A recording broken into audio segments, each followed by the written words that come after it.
Sandy says read. Welcome to the community. Tonight we are going to be doing a review and discussion of Something to Believe in by Leigh McCorkle. Amy is a screenwriter, film producer, writer, an all-around creative person. I have met Amy at the Imaginarium convention that takes place in Louisville, Kentucky every July. And Amy is one of those inspiring people. She is a creative person like myself, and she can just inspire you. She is a good person to meet and talk to, let me tell you. She has written she's written a blog that she turned into a novel or a book called Letters to Daniel. And then she turned that into a screenplay, and it has been turned into a film. She's one of those proactive kind of people. When she gets a bug in her ear and she goes with it. She's inspiring. Okay. This particular book, let me see what year this was published. 2019. And how many pages? Let's see. Hang on, guys. Sorry. I should have looked this up before I started the video. Sorry. 109. Okay, so 109. This is not a hugely long book. It's not a huge commitment, but it is a good commitment. I can recommend Something to Believe in. The 2019 version, the one that I'm holding right here, I don't think it is the final version. There are some editing notes in here from the editor. I think this version got printed before it was meant to be. So I would recommend looking online, or if you meet up with Amy at a convention or at a vendor table, see if there's a more recent version. Although the editing notes weren't really a problem. I mean, read just fine. This book discusses working through mental health issues while trying to survive, while trying to be creative, while trying to keep your job and your creative energy going, even though you're struggling with some mental health issues, or some depression or anxiety or PTSD, or whatever mental health problem or mental health issue you might have trying to beat you down. This book talks about how to survive and thrive even though you have that negativity just eating at you. Let's see, the like subheading, or the subtitle for this is A Story of Thriving Creatively in the Face of Serious Mental Illness. And Amy is very upfront and genuine in explaining that she suffered from bipolar disorder. A dear friend of mine from high school has bipolar disorder and has taken medication to get that balanced out. And I recall when my friend was first diagnosed with it, I didn't understand what that was, but I looked it up, and this was even before internet. Okay, when she was diagnosed, so I had to look it up in like the encyclopedia. I had to look this up and see, okay, what is my friend going through? And back then there wasn't as much information available to me as there is now, to look up and find out what kind of hardships and what kind of struggles a person with that particular, health crisis is going through. It's a serious disorder. I mean, I guess that's how I want to phrase it. It is one of those struggles that, one moment you're feeling like, okay, I can take on the world. And the next moment you're thinking, no, the world is going to destroy me. I mean, it's one of those struggles where, gee, if you want to do some large project, well, your brain is telling you can't do it. Stop, give up, quit, just lay down in bed and forget about it. That's a horrible, horrible thing for a creative person to have to go through. And Amy describes throughout this book how she's been able to, I want to say overcome, how she's been able to overcome those struggles and that piece of her brain telling her, you can't do this. she's been able to overcome it.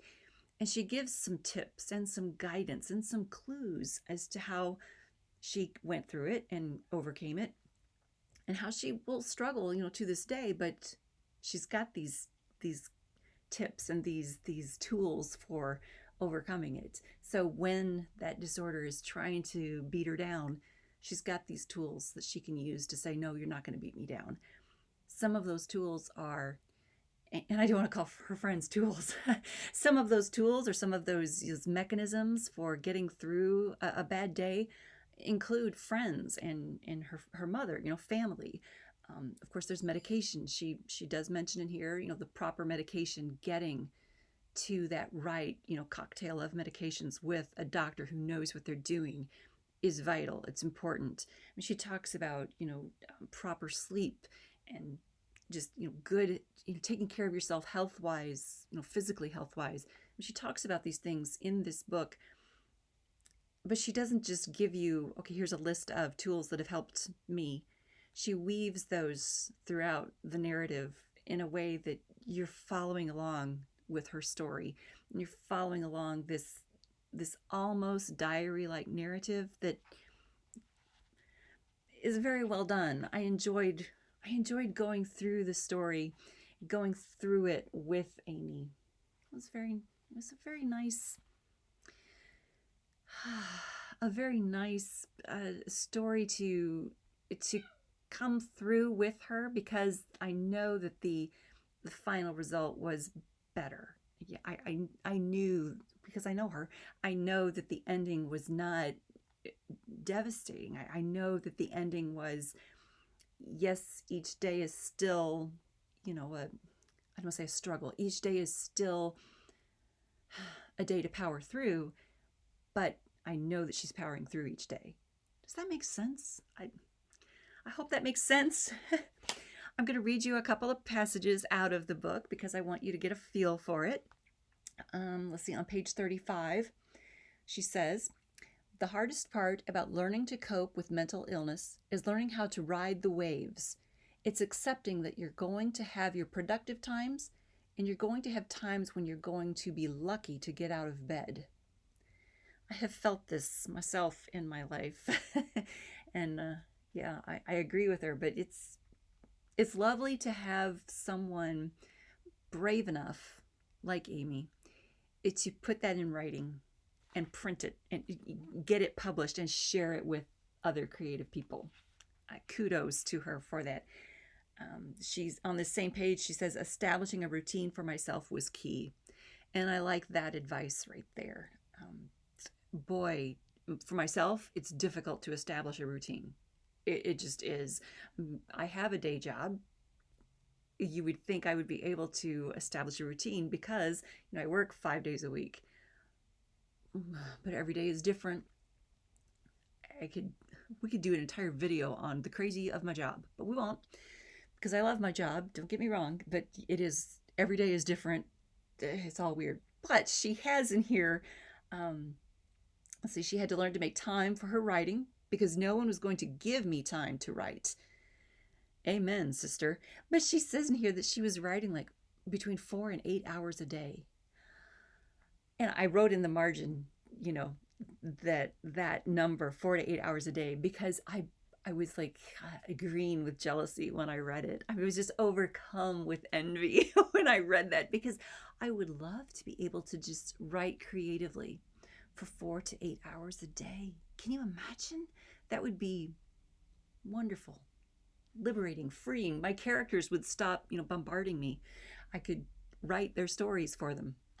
Of course, then I wouldn't be able to pay my bills because I need the day job. But yeah, 4 to 8 hours a day. Good for you, Amy. That's awesome.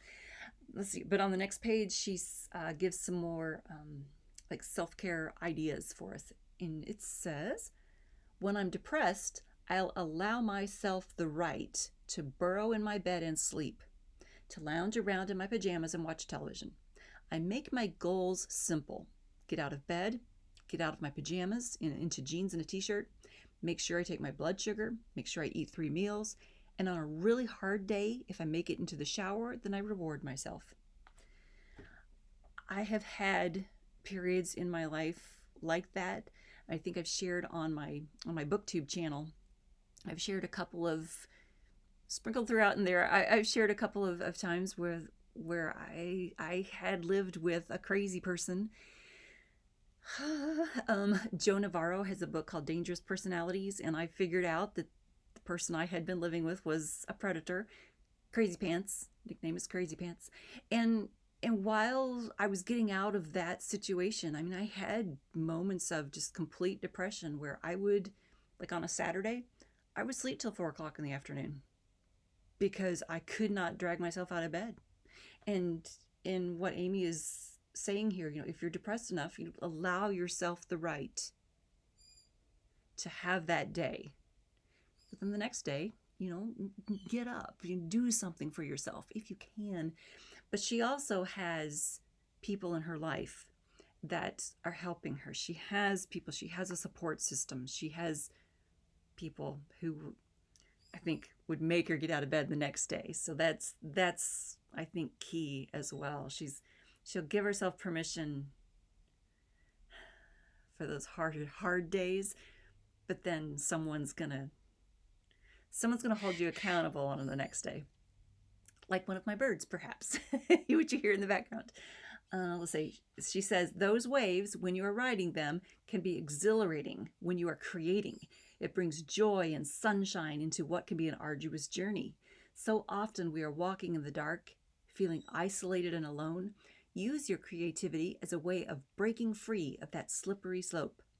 Learning to master the waves is an ever-evolving process. And I like that. That is the truth, but it's an ever-evolving process. And then over here on page 82, she's got 3 rules. In order to get started, I live my writing life by 3 rules. 1, you got to reject rejection. God, that is the truth. Number 2, seat of the pants to the seat of the chair. And number 3, don't get it right, get it written. I love that. I mean, you can edit later. Just get it on the page, That's the secret of like NaNoWriMo or the 3-day novel contest in over Labor Day weekend. Just get it on the page. You can edit it later. Just get it written down. Get in the chair, write it. It's great. There's great advice throughout this book, and it's not a long book at all. So it's a quick read, something to believe in. It's a quick read, unless you want to take your time with it and kind of absorb some of the lessons that Amy's sharing in here, which I think is a good idea. I mean, if you feel like you're going through something, if you're feeling like, if one of those dark times is settling in on you, this is a good book to absorb, pull some of the good lessons out of it, and let them speak to you. I appreciated this book very much. So I can recommend Something to Believe In by Amy Leigh McCorkle. It's not very long. It won't take you long to get through, but you can get some good positive juju out of it. And that's all for today. I think that's all for today. Yeah, okay. If you're watching this on BookTube, thumbs up, please, because we like good things to believe in. If you're watching this on Rumble, please give it a rumble and follow along. Where else do I put these? Oh yeah, and if you're watching this on my new locals community, welcome to the community. It's great to have you here. We'll do all kinds of positive things. Thanks so much, you guys.